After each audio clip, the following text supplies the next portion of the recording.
1965 की, जब कुछ अमेरिकी माउंटेन क्लाइंबर्स और उनके साथ कुछ भारतीय क्लाइंबर्स हिमालय की एक खतरनाक चोटी पर चढ़ने की कोशिश कर रहे थे। तेज हवाएं चेहरे पर थपेड़े मार रही थी। उनके क्रैम्पन्स मतलब कि कांटेदार जूते जो बर्फ से मुश्किल से चिपक रहे थे। मंजर ऐसा था साहब कि एक भी गलत कदम और सीधे 2000 फीट नीचे गिरना तय था। इन क्लाइंबर्स को एक खास मिशन के लिए चुना गया था, लेकिन उनके साथ जो सामान था उसकी असली सच्चाई उन्हें कभी बताई नहीं गई।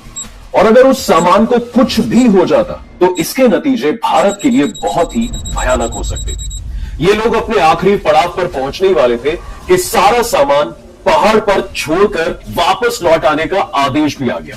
तो सवाल यह है कि वो खतरनाक सामान क्या था और इन्हें वापस लौटने का आदेश क्यों दिया गया था, और नेहरू की वो कौन सी शर्त थी जिसने इस मिशन को सालों तक रोक दिया। जानेंगे इन सभी सवालों के जवाब के साथ और भी दिलचस्प किस्से।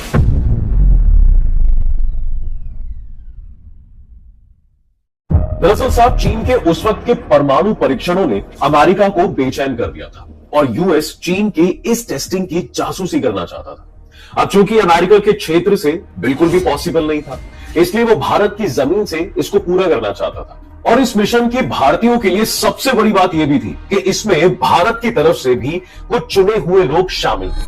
कहा जाता है कि पूरी सरकार में बहुत कम ही लोग ये बात जानते थे कि असल में क्या होने जा रहा है। खैर, ये चुने हुए पर्वतरोही अमेरिका की एक गुप्त लैब में बनाए गए स्नैप 19C नामक एक पोर्टेबल न्यूक्लियर जनरेटर, जिसका वजन करीब 50 पाउंड था, यानी समुद्र तट पर रखी एक बड़ी गेंद जितना, जिसे उत्तराखंड यानी तब के उत्तर प्रदेश के सबसे ऊंचे पर्वत शिखर यानी नंदा देवी की चोटी पर लगाने के लिए आगे बढ़ रहे थे, ताकि वहां से चीन की सैन्य गतिविधियों और बातचीत पर सीधी नजर रखी जा सके। लेकिन ये सब हो पाता उससे पहले ही मौसम ने खेल बिगाड़ दिया। अंतिम पड़ाव से पहले ही बर्फीला तूफान आ जाता है, बादल नीचे उतर आते हैं और नंदा देवी सफेद धुंध में पूरी तरह गायब हो गई।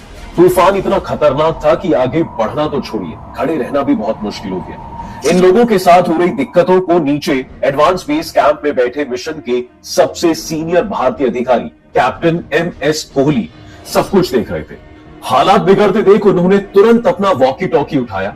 कैंप 4, ये एडवांस बेस है, क्या आप सुन पा रहे हैं? कोई जवाब नहीं। फिर कैंप 4, क्या आप वहां हैं? और आखिरकार स्टैटिक के बीच एक हल्की फुसफुसाहट।